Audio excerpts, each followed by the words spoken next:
Yes, welcome to yet another tutorial for Windows Server 2008. In this episode, we'll be covering remote desktop. Usually, administrators do not have a direct contact to the server at all times, so remote desktop allows them to remotely connect to the server, configure and make changes as necessary, and troubleshoot as necessary. So in this episode, we'll be going through the configuration as well as I'll be demonstrating how you connect to the server using remote desktop. To begin, we'll be opening up our server manager,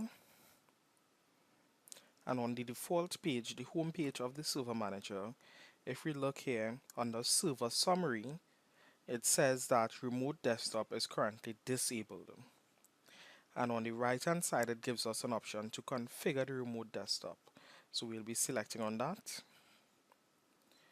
Now, remote desktop, if we look here, it's currently set to don't allow connections to this computer. So apart from that, we have two additional options. One is to allow connections from computers running any version of Windows desktop. And we also have the more secure option to allow computers only running a secure network administration level of remote desktop. So we'll be using the more secure option. Okay, this tells us that the remote desktop will be allowed to pass through the firewall of the Windows server. So that is okay.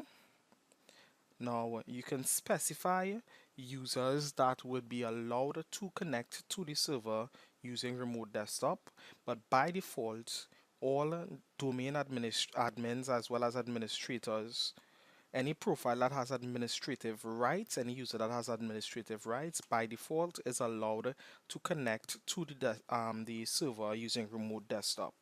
However, you do have the option to make special allowances for users who may not have full-on administrative permissions to access the server remotely. But we will not be specifying any users here. We will be using the administrator account to log in to the remote server. So we'll just be applying.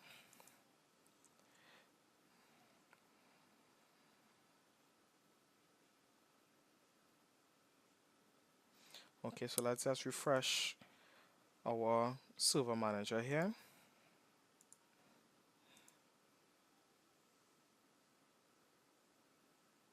And if we look now, it says remote desktop is currently enabled. So the next thing we'll be looking at, we'll be going to one of our client machines and we'll be attempting to log into the server remotely using remote desktop.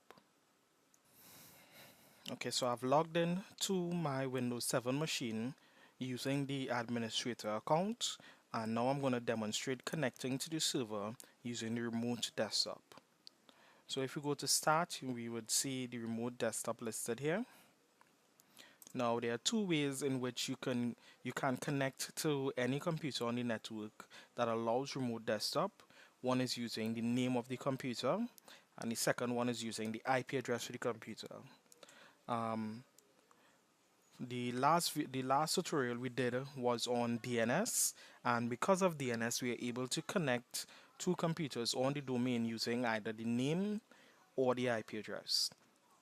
So in this case, we'll be using the name of the server, which is M server. I'll be pressing to connect. Now I'm logged in as the administrator to this Windows 7 machine, and I'll also like to log in as the administrator to the Windows server. So I'm simply going to enter the administrator password here.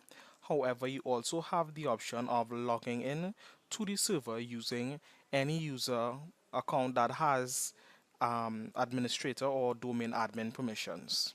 So let me just log in here.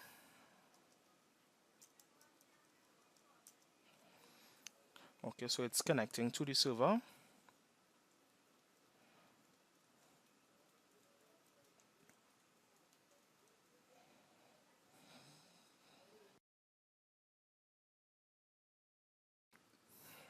Okay, so it's taking a bit of time.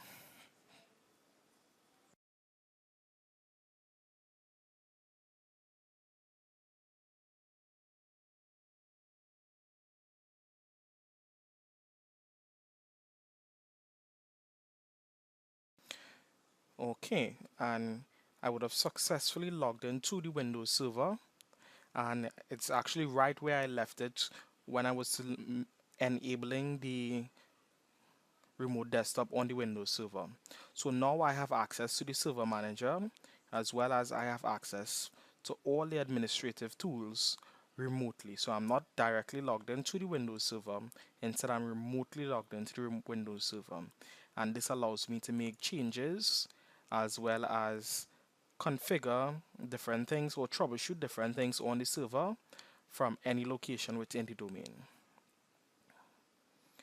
Now, when you are finished with the remote server, with the remote desktop, sorry, there are two ways in which you can exit. You can simply log out of the profile in which you're using your usual logout method, which closes the remote desktop connection. Or if you'd like to leave that profile running on the Windows server, but simply terminate your connection, you can just exit off to the top, and it's going to disconnect your remote desktop connection, but it leaves the profile logged into the Windows Server 2012. So we'll be leaving that administrator profile logged in and simply selecting OK. Now, if I would have logged in with another user account, let's say I logged in my personal administrator account, it is recommended to log out of the Windows server once you're completed and not leave excessive processes running on the server and also taking up the amount of connections allowed on the Windows server. So basically that is it for the Windows server. In a later tutorial, we'll cover connecting to other computers in the domain via the remote desktop. So we won't just be connecting to the Windows server, we'll be connecting to any computer throughout the domain using the remote desktop. But that is another video down the line. So that's it for connecting to the Windows server using remote desktop. Thank you, and please come again.